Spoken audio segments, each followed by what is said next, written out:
म्हणजे निर्णय द्यायचं आणि पुढे पुढे अपिलामध्ये जायचं. म्हणजे 5 कोटी निर्णय कोर्टामध्ये पेंडिंग आहे. ब्लॅक जस्टिस त्याच्यामध्ये या सगळ्या गोष्टी मांडलेल्या आहेत.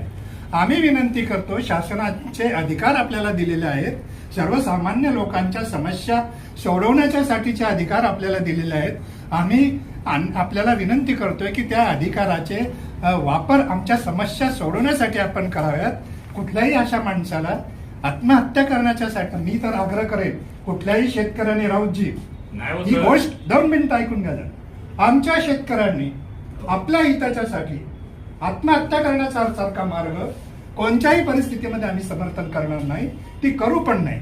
आपल्यावर अन्याय आहे, तो अन्याय आहे, तो अन्याय आम्ही आमच्या पद्धतीने, ह्या आमच्या भावना तीव्र आहे, तुमचा सात्विक संताप मान्य आहे, पण आम्ही तरी सुद्धा आमच्या अधिकाऱ्यांच्याकडे जाऊ, वारंवार त्यांनाच सांगू की बाबा हे तुम्ही करा, हे चुकीचं काम झालेलं आहे.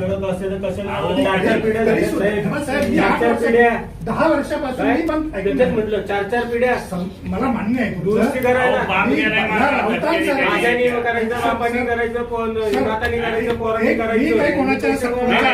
कलेक्शन करायचं. तुमच्या अधिकारांच्या बाजूने मी बोलत नाही. ऐकून घ्या, पॉलिसी नाही आहे ही, पॉलिसी नाही आहे. 1.5 वर्ष झालं घराच्या बाहेर राहिला नसताना राऊतांसारखी केस माझी पण आहे. पण तुम्ही 1 मिनिट तुम्ही सांगा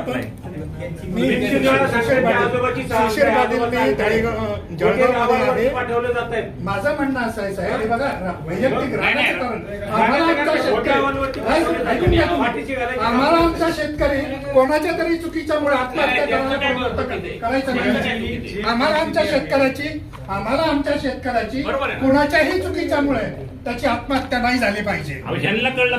ते कळेल की नाही कळेल आम्ही 1-2 मिनिटं ऐका जरा.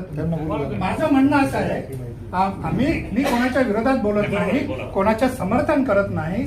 शासनाच्या ज्या काही चुका झालेल्या आहेत, प्रत्येक मानवी चूक इमानदारी असेल तर दुरुस्त करता येते आणि ती दुरुस्ती इमानदारी आपल्यामध्ये निर्माण व्हावी. आम्ही आमचे प्रश्न घेऊन आपल्याकडे आलेलो आहे.